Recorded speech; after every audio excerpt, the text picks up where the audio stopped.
भक्तगणों, आज आपको शिवपुराण में शिवपुराण सतरुद्र में शिव जी की अष्ट मूर्तियों का तथा अर्धनारी नर रूप का सविस्तार का वर्णन की कथा कहूँगा। आप इसको ध्यानपूर्वक सुने और इस चैनल को लाइक एंड सब्सक्राइब जरूर करें। कथा सुनिए। नंदीश्वर जी कहते हैं, ऐश्वर्यशाली मुनि, अब तुम महेश्वर के उन श्रेष्ठ अवतारों का वर्णन श्रवण करो जो लोक में सबके संपूर्ण कार्यों को पूर्ण करने वाले अतएव सुखदायक हैं।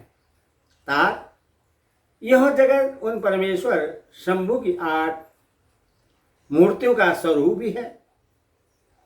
जैसे सूत में मड़ियाँ पिरोई रहती हैं, उसी तरह यह विश्व उन अष्ट मूर्तियों में व्याप्त होकर स्थित है। वे प्रसिद्ध 8 मूर्तियां ये हैं: सर्व, भव, रुद्र, उग्र, भीम, पशुपति, ईशान और महादेव। शिव जी के इन सर्व आदि अष्ट मूर्तियों द्वारा पृथ्वी, जल, अग्नि, वायु, आकाश, क्षेत्रज्ञ, सूर्य और चंद्रमा अधिष्ठित हैं। शास्त्र का ऐसा निश्चय है कि कल्याणकर्ता महेश्वर का विश्वम्भरात्मक रूप ही चराचर विश्व को धारण किए हुए है। परमात्मा शिव का सलिलात्मक रूप जो समस्त जगत को जीवन प्रदान करने वाला है, भव नाम से कहा जाता है, जो जगत के बाहर भीतर वर्तमान है, स्वयं ही विश्व का भरण पोषण करता तथा संपदित होता है। उग्र रूपधारी प्रभु के उस रूप को सत्पुरुष उग्र कहते हैं। महादेव का जो सबको अवकाश देने वाला सर्वव्यापी आकाशात्मक रूप है, उससे भीम कहते हैं। वह भूत वृद्ध का भेदक है। जो रूप समस्त आत्माओं का अधिष्ठान, संपूर्ण क्षेत्रों में निवास करने वाला तथा जीवों के भव पास का छेदन है, उससे पशुपति का रूप समझना चाहिए। महेश्वर का संपूर्ण जगत को प्रकाशित करने वाला जो सूर्य नामक रूप है, उससे ईशान कहते हैं। वह भूलोक में भ्रमण करता है। अमृतमयी रश्मियों वाला जो चंद्रमा संपूर्ण विश्व को आह्लादित करता है। शिव का वह रूप महादेव नाम से पुकारा जाता है। आत्मा परमात्मा शिव का 8वां रूप है। यह मूर्ति अन्य मूर्तियों की व्यापिका है, इसलिए सारा विश्व शिवमय है। जिस प्रकार वृक्ष के मूल को सींचने से उसकी शाखाएं पुष्पित हो जाती हैं, उसी तरह शिव का पूजन करने से शिव स्वरूप विश्व परिपुष्ट होता है। जैसे इस लोक में पुत्र पौत्र आदि को प्रश्न देकर पिता हर्षित होता है, उसी तरह विश्व को भली भांति हर्ष देकर शंकर को आनंद मिलता है। इसीलिए यदि कोई किसी भी देहधारी को कष्ट देता है तो निसंदेह मानो उसने अष्ट मूर्ति शिव का ही अनिष्ट किया है। संत कुमार जी, इस प्रकार भगवान शिव अपने अष्ट मूर्तियों द्वारा समस्त विश्व को अधिष्ठित करके विराजमान हैं। अतः तुम पूर्ण भक्तिभाव से उन परम कारण रुद्र का भजन करो। प्यारे संत कुमार जी, अब तुम शिव जी के अनुपम अर्धनारी नर रूप का वर्णन सुनो। महाप्राग, वह रूप ब्रह्मा की कामनाओं को पूर्ण करने वाला है। सृष्टि के आदि में जब सृष्टिकर्ता ब्रह्मा द्वारा रची हुई सारी प्रजाएं विस्तार को नहीं प्राप्त हुई, तब ब्रह्मा उस दुख से दुखी हो चिंताकुल हो गए। उसी समय यो आकाशवाणी हुई, ब्राह्मण अब मैथुनी सृष्टि की रचना करो। उस व्योमवाणी को सुनकर ब्रह्मा ने मैथुनी सृष्टि उत्पन्न करने का विचार किया, परंतु इससे पहले नारियों का कुल ईशान से प्रकट ही नहीं हुआ था। इसीलिए पति योनि ब्रह्मा मैथुनी सृष्टि रचने में समर्थ न हो सके।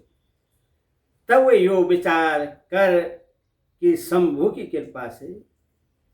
कृपा के बिना मैथुनी प्रजा उत्पन्न नहीं हो सकती, तब करने को उद्यत हुए।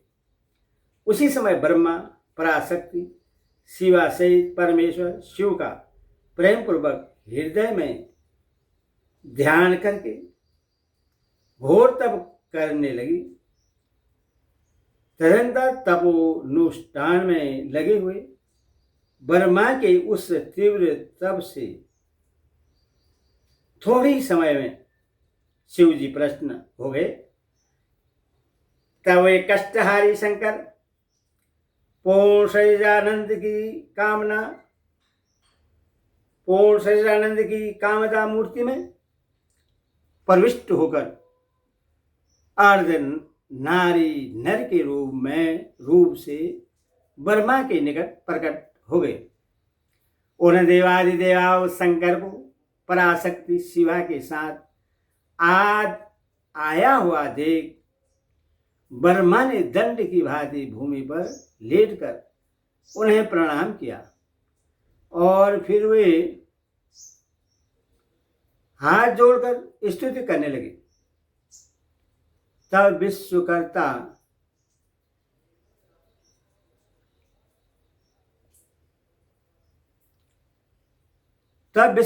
देवाधिदेव महादेव महेश्वर परम प्रश्न होकर ब्रह्मा से में किसी गंभीर वाणी में बोले।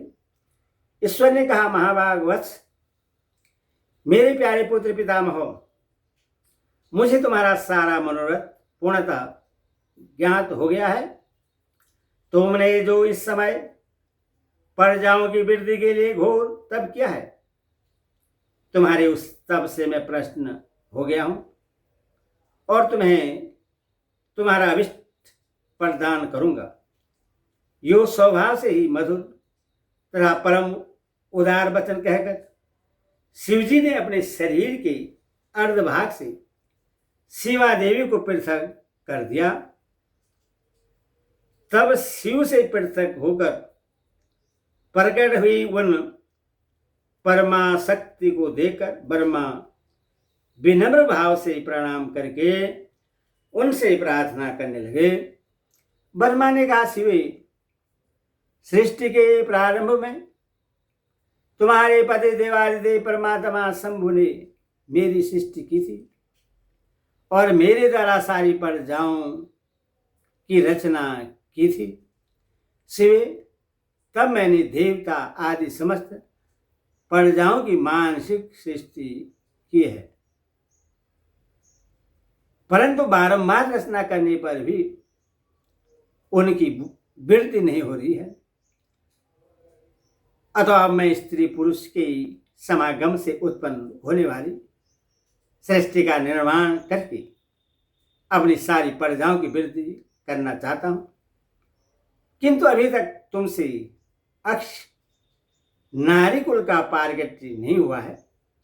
इस कारण नारी कुल की सृष्टि करना मेरी शक्ति के बाहर है, जो कि सारी शक्तियों का उद्गम स्थान तुम ही हो। इसीलिए मैं तुम अखिलेश्वरी परमाशक्ति से प्रार्थना करता हूं। शिवे, मैं तुम्हें नमस्कार करता हूं, तुम मुझे नारी कुल की सृष्टि करने के लिए शक्ति प्रदान करो, क्योंकि शिव प्रिय इसी को तुम चराचर जगत की उत्पत्ति का कारण समझो। वरदेवेश्वरी, मैं तुमसे एक और वर की याचना करता हूँ। जगत माता, कृपा करके उससे भी मुझे दीजिए। मैं तुम्हारे चरणों में नमस्कार करता हूँ। वह वर यह है, सर्वव्यापिनी जगत जननी, तुम चराचर जगत की वृद्धि के लिए अपने एक सर्वसमर्थ रूप से मेरे पुत्र दक्ष की पुत्री हो जाओ। ब्रह्मा द्वारा यो याचना किए जाने पर परमेश्वरी देवी शिवा ने तथास्तु ऐसा ही होगा कहकर उन्हें शक्ति ब्रह्मा को प्रदान कर दी। सूत्रा जगन्मयी शिव शक्ति शिवा देवी ने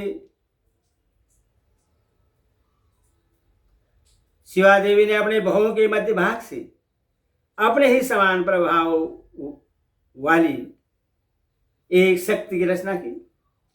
उस शक्ति को देखकर देवश्रेष्ठ भगवान शंकर, जो लीलाकारी, कष्टहारी और कृपा के सागर हैं, हंसते हुए जगदम्बिका से बोले। शिवजी ने कहा, देवी परमेष्ठी, ब्रह्मा ने तपस्या द्वारा तुम्हारी आराधना की है, अथवा अब तुम उन पर प्रश्न हो जाओ और उनका सारा मनोरथ पूर्ण करो। तब शिवा देवी ने परमेश्वर शिव की उस आज्ञा को सिर झुकाकर